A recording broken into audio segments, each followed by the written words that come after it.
ఎన్ని రోజులు కొట్టాలి, ఎన్ని రోజులు ఎగరాలి?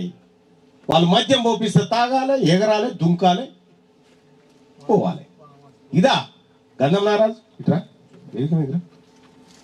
ఇది కాదు కదా మన బతుకు. ఇవాళ ఒక బీసీ నాయకత్వం మీద నేను పోతా ఉన్నటువంటి క్రమంలో ఆ చేరైనా ఆ క్రమంలో నేనేం చేసినా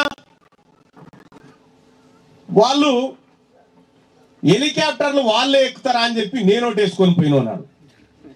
హెలికాప్టర్లు దిగితే వాళ్ళ కళ్ళ మంట, వాళ్ళ కడుపు మంట చూసి నాకే ఒక్క బిడ్డ, ఒక్క మాదాపురం బిడ్డ హెలికాప్టర్ వేసుకొని పోతే వాళ్ళకు ఎంత బాధ అయిందో మీరు చూస్తారు కదా. అంటే ఒక బీసీ వాడు ఒక దళిత బిడ్డను చేసుకునేటోడు హెలికాప్టర్లో తిరుగుతాడు. హెలికాప్టరే కొంటారా భయ్ అని చెప్పిన, హెలికాప్టరే కొంట అని చెప్పిన. ఈ ఊరు తలరాతను ఖచ్చితంగా మారుస్తా, ఈ ఊరు దశా దిశను మారుస్తా, ఈ ఊరు గర్వంగా బతికేటట్టు చేస్తా, ఈ ఊర్లో ఉన్నటువంటి యువత సన్మార్గం వైపు పోయేటట్టు చేస్తా. ఈ యువత ఎవరైతే ఉన్నారో ఈ గ్రామంలో వాళ్ళందరికీ కూడా చెప్తా ఉన్నా, మీరు సరికొత్త వరవడితో ముందుకు రండి. నిన్న మొన్నటి కార్యక్రమాలు బంద్ చేయండి. ఏమైనా ఉంటే మనలో మనం మార్చుకుందాం. కానీ అంబేద్కర్ని 2 సార్లు ఓడగొట్టిండ్రు దళితులే, 2 సార్లు ఓడగొట్టిరు. కానీ ఆయనకు ఆ వర్గాల మీద ప్రేమ పోయిందా? పోలేదే. నా ఊళ్ళకు తెలవక చేసిరా పని అనుకుండు, అయినా నీకోసం పోరాటం చేసిండు, నీకోసం హక్కులు సాధించి పెట్టిండు. అక్కడ ఒక ఆయన స్వాతంత్రం వచ్చిన తర్వాత రాజ్యాంగాన్ని రాయాలి అని చెప్పి ఈ కాగితాలను ఎత్తుకొని ఓ దేశానికి పోయినట.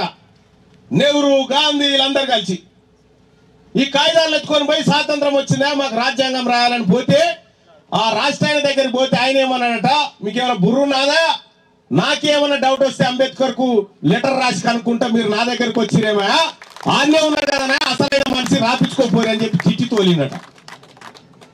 అంత గొప్ప మనిషి ఇచ్చిన వారసత్వంలో మనం ఉన్నాం.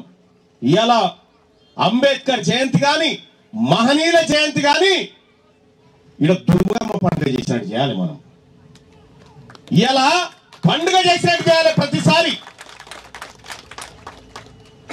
ఇవాళ ఈ మాదాపురం గ్రామంలో అంబేద్కర్ విగ్రహావిష్కరణ కార్యక్రమం చాలా గొప్పగా జరుగుతూ ఉంది.